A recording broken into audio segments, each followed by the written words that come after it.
Bayangan dalam konteks horor bukan sekedar hasil cahaya yang terhalang sebuah benda.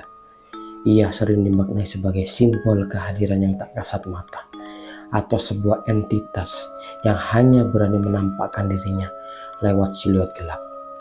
Dalam cerita-cerita mistis, bayangan kerap dianggap sebagai bentuk perpanjangan diri makhluk gaib, tanda keberadaannya di sekitar manusia meskipun wujud tak terlihat bagi banyak orang. Bayangan dalam dunia horor adalah ambang batas antara yang nyata dan tak nyata, atau tanda samar bahwa ada sesuatu yang sedang memperhatikan dari balik kegelapan.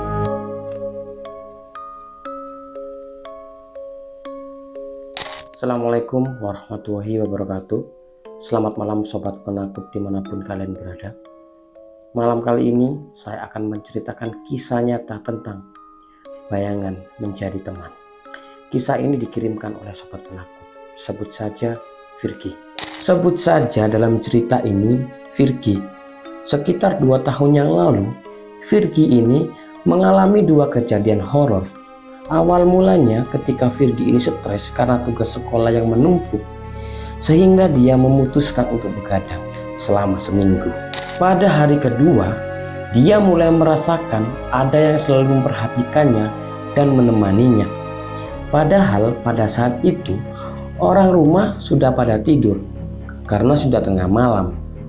Hingga akhirnya menunjukkan pukul 2 dini hari, dia semakin merasa tidak nyaman dengan suasana kamarnya dan memutuskan untuk segera menyelesaikan tugasnya sembari rebahan di kasur. Pada saat dia rebahan di kasurnya, yang dimana dia langsung menghadap ke arah pintu kamarnya.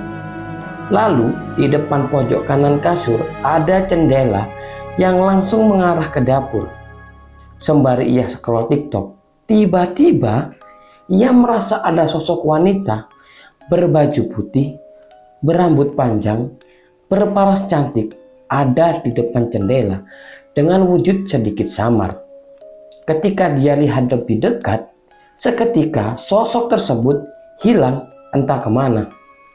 Lalu dia melanjutkan scroll TikTok dan berakhir tidur dengan sendirinya. Keesokan harinya, Virgi ini begadang lagi untuk mengerjakan tugas seperti biasanya dengan rasa takut yang sama, dan dia mengalami hal yang serupa di jam yang sama dengan kurun waktu sedikit lebih lama dari kemarin. Lalu Virgi ini memutuskan untuk tidur pada pukul 3 dini hari.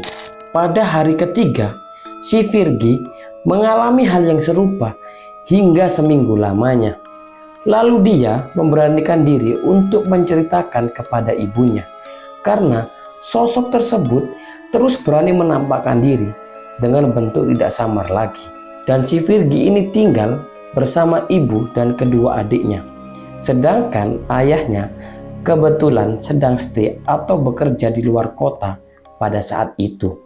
Pas si ibu tahu kejadian itu, 2 hari setelahnya, mungkin ibu juga was-was.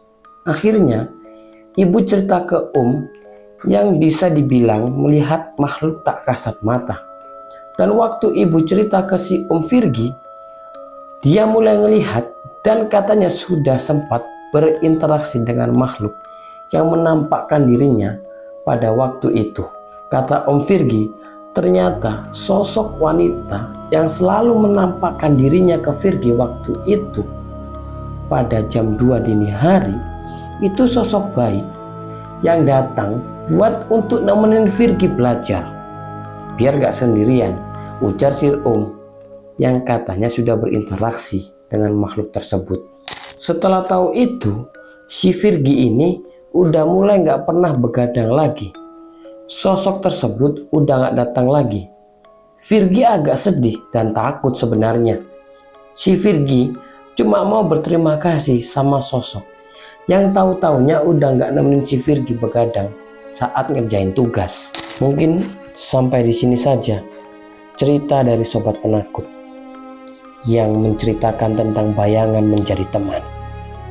Mungkin bagi sobat penakut yang mempunyai kisah mistis atau mengalami hal gaib, bisa dikirimkan ke email kami Dan jangan lupa tetap dukung terus channel ini agar bisa berkembang ke depannya. Jangan lupa berikan like, komen, dan subscribe. Terima kasih. Assalamualaikum warahmatullahi wabarakatuh.